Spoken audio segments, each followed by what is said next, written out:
안녕하세요. 여러분 잘 지내고 계셨나요? 아마 많은 분들이 영어 공부에 대한 고민을 가지고 이 썸네일을 클릭해 주셨을 것 같아요. 그러니까 긴 말하지 않고 바로 시작하도록 하겠습니다.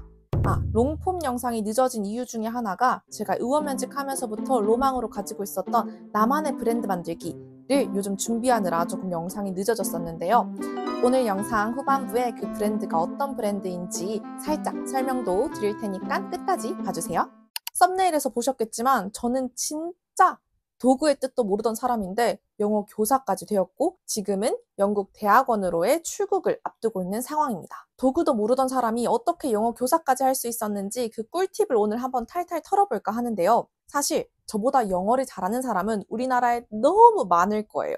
왜냐면 저는 곧 영국으로 대학원을 가긴 하지만 지금까진 단 한 번도 영어권 국가에서 공부하거나 영어권 국가에서 살아본 적이 없고요. 그렇다고 해서 영어 유치원 출신이냐? 그것도 아닙니다. 당연히 서울에서 공부한 사람도 아니고 평생을 지방에서만 공부했기 때문이에요. 그런데 제가 한 가지 자신 있게 말씀드릴 수 있는 게 있어요. 그게 뭐냐면 나만큼 영어 공부를 다양하게 해본 사람은 없을 것이다. 왜냐하면 저는 중학교를 들어가자마자 외국어 고등학교를 가려고 외고 입시를 위한 영어 공부를 시작했죠. 그리고 외고에 들어가고 나서는 당연히 대학교 입시를 위한 영어 공부를 이어갔습니다. 대학교는 당연히 영어 교육과로 갔겠죠. 여기서 3년 반, 저는 조기 졸업을 했거든요. 그래서 3년 반 동안 정말 영어에 파묻혀 살았고요. 그리고 나서는 영어과 임용고시 준비를 했습니다. 영어 선생님이 되기 위해서 또 한 번 영어에 파묻혀서 살다가 영어 선생님이 되고 난 이후에는 당연히 우리 아이들을 위한 수업 준비부터 아이들의 영어 공부에 대한 고민을 들어주고 그거에 대해 상담해주고 또 아이들한테 적합한 내신 문제를 내는 등 정말 영어 공부로 바쁜 나날을 보냈었고요. 의원면직 이후에는 또 영국 대학원 입시를 준비하면서 토플이나 IELTS 같은 공익 어학 시험까지 준비를 하면서 정말 우리나라에 있는 대부분의 영어 공부는 제가 싹 경험을 해본 것 같아요. 그러면 제가 도대체 어떤 영어 공부 방법을 썼길래 이 매 단계 조금씩 달랐던 영어 공부에 모두 성공할 수 있었는지 그 꿀팁을 오늘 풀어드릴 거예요. 왜냐면 수능과 임용고시가 다르고요. 임용고시와 IELTS 시험이 다르고 이 목적들이 다 다르단 말이죠. 이 다른 목적들에 다 맞게 공부를 했던 게 저만의 무기라고 생각을 하기 때문이에요. 일단 저는 00년생이거든요. 그래서 제가 어렸을 때는 이미 우리나라에 영어 조기 교육 열풍이 확 불던 시기였고 영어 유치원도 진짜 인기가 많았어요. 그런데 저는 초등학교 3학년 때까지 영어 학원에 다닌 적도 없었거든요. 그래서 초등학교 3학년이 되면 학교에서 이제 공식적으로 교과서를 활용한 영어 수업이 시작이 돼요. 여러분도 아시겠지만 이때 ABCD부터 가르쳐 주는 게 아니라 바로 문장 수업에 들어갑니다. 그러니까 저는 알파벳을 조합해서 글을 읽을 줄도 모르는데 바로 What's your name? How's the weather? What is your dream? 이런 질문에 대한 답을 해야 하는 상황이었던 거죠. 사실 저는 그때 제가 되게 똑똑한 줄 알았어요. 근데 저 빼고 다른 친구들이 다 dog, cat, zebra 이런 동물들에 대한 영어 이름을 막 이야기를 하는데 하나도 못 알아듣겠더라고요. 그래서 저는 그제서야 자존심이 너무 상해서 엄마 아빠한테 영어 학원을 보내달라고 했었던 것 같습니다. 이렇게 남들보다 훨씬 늦게 시작한 제가 어떻게 영어 전문가가 될 수 있었는지 한번 들어보시죠. 사실 저는 MBTI 검사를 하면 STJ 요 세 개는 항상 거의 100%에 가깝게 나옵니다. 굉장히 현실적이고 이성적이고 그리고 계획을 잘 세워요. 어떻게 보면 통제형이라고 할 수 있을 만큼 계획을 잘 세우는데 이게 아기 때부터 그랬거든요. 어렸을 때부터 계획도 정말 열심히 세웠고 목표도 정말 열심히 세웠습니다. 제가 초등학교 6학년 때 썼던 스터디 플래너를 보니까 이런 명언을 제일 앞장에 적어놨더라고요. 아마 링컨 대통령의 명언이었던 것 같은데 나무를 베는데 6시간이 주어진다면 나는 도끼를 가는데 4시간을 쓸 것이다. 무슨 뜻일까요? 행동을 실행으로 옮기기 전에 철저한 계획과 준비가 필요하다. 그 준비의 중요성을 강조하는 말이죠. 저는 그래서 항상 이 말을 마음에 새겨놓고 공부를 시작하기 전에도 목표 설정 그리고 방향성 설정에 가장 많은 시간을 쏟았습니다. 제가 학생의 관점에서 봤을 때도 그리고 영어 교사가 되고 나서 우리 학생들을 볼 때도 정말 아쉬운 경우들이 많았어요. 예를 들면 고등학교 내신 시험을 준비한다고 하면서 매일 듣기 문제를 푸는 거예요. 우리가 고등학교에서 영어 듣기 능력 평가를 치긴 하지만 그건 전체 내신에서 한 10% 들어갈까 말까 하죠. 사실 내가 내신 등급을 올리는 게 내 목표의 1순위다. 그러면 읽기 공부를 하셔야 돼요. 그런데 뭔가 공부를 하나도 안 하자니 너무 죄책감이 들고, 근데 또 열심히 계획을 세워서 공부하기엔 조금 귀찮다 보니까 그냥 막무가내로 공부를 막 시작하는 친구들이 있거든요. 당연히 점수가 오르지 않을 겁니다. 취미로 영어 공부를 하는 경우도 마찬가지예요. 내 목표가 해외여행을 가서 외국인들이랑 프리토킹을 하는 게 목표이신 분이랑 회사에서 일어나는 비즈니스 상황에서 한두 마디라도 더 얹어보고 싶다. 이게 공부의 목표이신 분들은 공부 방법이 완전 달라져야 해요. 그런데 이 두 분 모두가 똑같은 취미 회화 강의를 듣고 공부를 한단 말이죠. 그럼 아웃풋이 어떨까요? 내가 들인 시간에 비해서 잘 나오지 않을 가능성이 크겠죠. 대학생들도 똑같아요. 내가 당장 한 달 뒤에 워킹홀리데이로 호주에 출국을 해야 되는데 토익 책을 왜 보고 앉아 있느냐 말입니다. 토익 책을 볼 시간에 빨리빨리 실전 영어 회화 실력을 늘려야 내가 현지에 가서 일도 구하고 또 친구들도 사귈 거 아니에요. 이런 식으로 STJ 100% 인간이 보기에 너무 안타깝게 공부하시는 분들이 많았어요. 제가 제 브랜드를 런칭한 이유가 되기도 했는데요. 혹시 이 영상을 보고 계시는 분들 중에서 우리 애가 진짜 열심히 하는 것 같은데 성적이 안 올라요. 혹은 제가 진짜 열심히 공부했는데 변화가 안 보여요 하는 분들은 목표를 한번 점검을 해보셔야 돼요. 실제 학교 현장에서도 정말 공부 열심히 하거든요. 그런데 선생님이 이런 반고 언급도 없었던 부분을 몇 시간 동안 보고 있거나 너무 세세한 짜투리 부분까지 보려고 시도를 하다가 결국은 1회독도 못하고 시험장에 들어가는 학생들이 굉장히 많습니다. 눈치 빠르게 공부하셔야 살아남을 수 있어요. 저는 STJ 100% 아기였기 때문에 이걸 조금 빨리 깨달은 편이긴 해요. 그래서 초등학교 고학년 때부터 정말 매주 플래너를 썼었고 아직까지도 매주 계획을 세우고 제가 그거를 실행을 했는지 타임 트래커로 체크를 하는 습관을 가지고 있습니다. 이 습관 플러스 목표를 정확하게 캐치하는 능력을 가지게 되시면 폭발적인 성장이 일어나는 거죠. 제 예시를 한번 말씀드려 볼게요. 중학교 배정을 받고 나서 제가 가게 될 중학교에서 겨울방학 프리스쿨을 진행했어요. 미리 중학교 선생님들이 얘네를 조금 가르쳐보자 식의 보충 수업 같은 형태였던 것 같거든요. 그래서 저는 또 방학 때 열심히 수업을 나갔죠. 근데 제가 초등학교 3학년 때 처음 영어 학원을 갔다고 했잖아요. 이 학원이 영어 회화 학원이었어요. 그래서 저는 문법이나 독해에 대해서는 전혀 모르던 시절이었고 그냥 재밌다, 회화 재밌네 하고 열심히 학원에 다녔었거든요. 프리스쿨 수업을 듣다 보니까 제가 중학교 입학하면 만나게 될 영어 선생님께서 계속해서 문법 문제만 풀리시는 거예요. STJ 100% 인간이었던 저는 바로 캐치를 했습니다.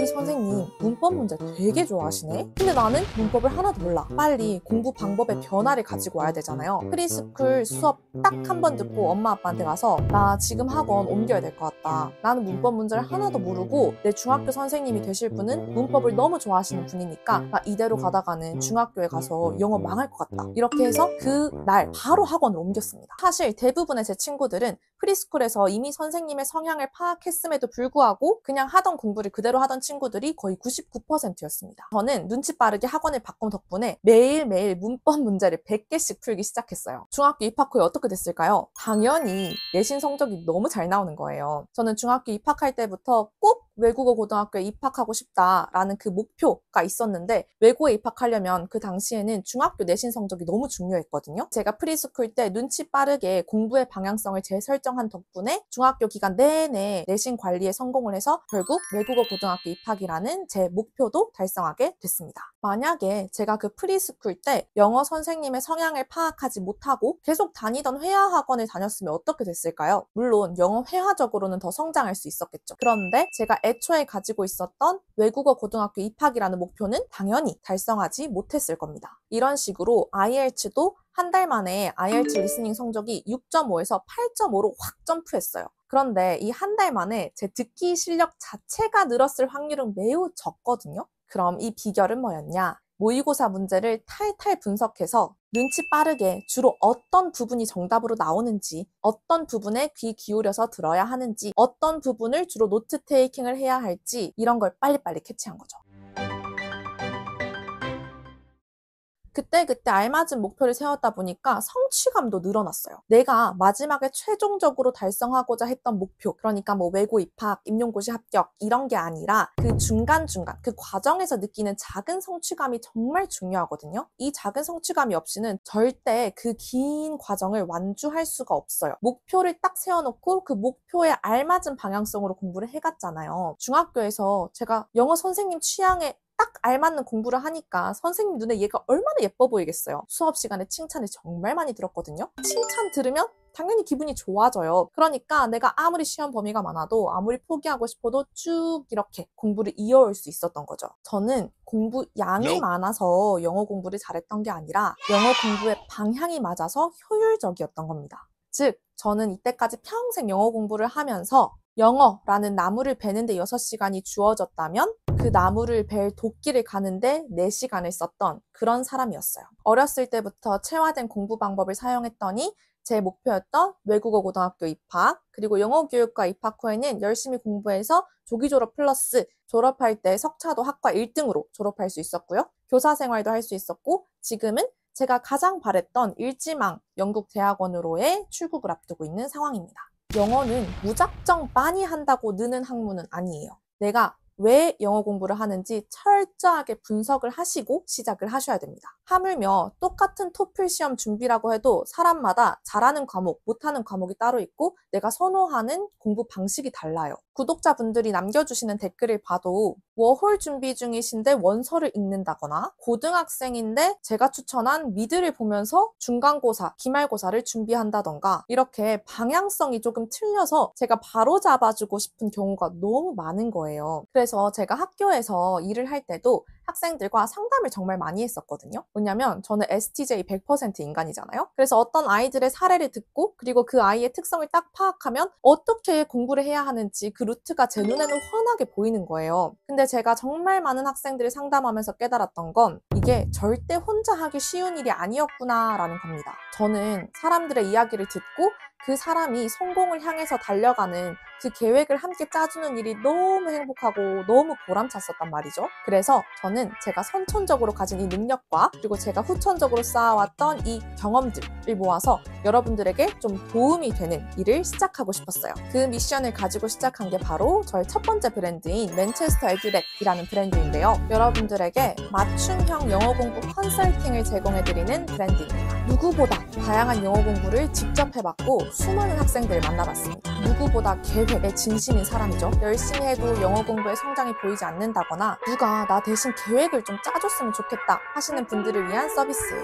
영어 공부와 계획에 진심인 제가 런칭한 브랜드인 만큼 뭔가 좀 달라야겠죠? 그냥 1대1 상담을 하고 마치는 컨설팅이 아닙니다. 무려 3가지 스텝으로 준비를 했는데요. 먼저 첫 번째 스텝에서는 여러분들의 현황을 좀 분석할 거예요. 제가 보내드리는 폼에 맞춰서 여러분들이 영어 공부를 왜 하시는지, 그리고 내가 평소에 영어 공부를 언제 할 수 있는지, 직장인이시거나 주부시라면 영어 공부할 수 있는 시간이 한정적이잖아요. 그래서 그런 시간대까지 제가 다 조사를 할 거고요. 너무나도 중요한 MBTI도 저에게 알려주셔야 합니다. 그럼 저는 이렇게 여러분들이 주신 다양한 정보를 가지고 여러분들에게 꼭 맞는 영어 공부 방향성을 설정해 드릴 텐데요. 이렇게 설정한 방향성은 1대1 30분 컨설팅에서 여러분들에게 모두 전달해 드릴 예정입니다. 30분이라는 시간 동안 여러분들께서 영어에 대해서 가지고 계셨던 고민 혹은 저와 비슷한 커리어를 걸어오셨다면 그거에 대한 고민 등 여러분이 가지고 계시는 모든 고민을 해결해 드릴 겁니다. 근데 이렇게 말로만 전달하면 안 되잖아요. 수많은 키들 그리고 게으른 완벽주의자들도 너무 많이 봤거든요. 그래서 여러분들이 당장 내일부터라도 영어 공부를 시작하실 수 있게 주간 영어 계획표를 제가 만들어서 전달을 해드릴 거예요. 이 표 안에는 여러분들께 컨설팅 동안 설명드렸던 주요한 내용들도 다 포함이 되어 있을 거거든요. 그러니까 여러분들은 저랑 그냥 30분 컨설팅 하시고 재미있게 대화 나눈다 생각하시고 그 다음날부터는 제가 드린 계획표대로 바로 공부를 시작하시면 되는 겁니다. 자세한 내용은 더보기란을 참조해주세요. 이렇게 막간의 홍보 타임도 가져봤고요. 결국 제가 평생 영어 공부를 이어올 수 있었던 건, 그리고 그 모든 과정에서 어느 정도의 성취를 이뤄낼 수 있었던 건 실행하기 전에 목표와 계획을 철저히 분석하고 철저히 세웠기 때문이에요. 저는 정말 영어를 너무 좋아하기 때문에 많은 분들이 영어를 포기하지 않았으면 좋겠어요. 그리고 영어 공부를 하면서 성취감과 행복도 같이 가져가셨으면 좋겠습니다. 그래서 제 컨설팅 서비스와 상관없이 그냥 이 영상이 많은 분들께 영어에 대한 조금의 도움이라도 됐으면 하는 바람입니다. 영어 공부 의지만 있으면 길은 너무나도 많이 열려 있습니다. 제가 항상 도와드릴게요. Anyway, there is a will, there is a way. 안녕!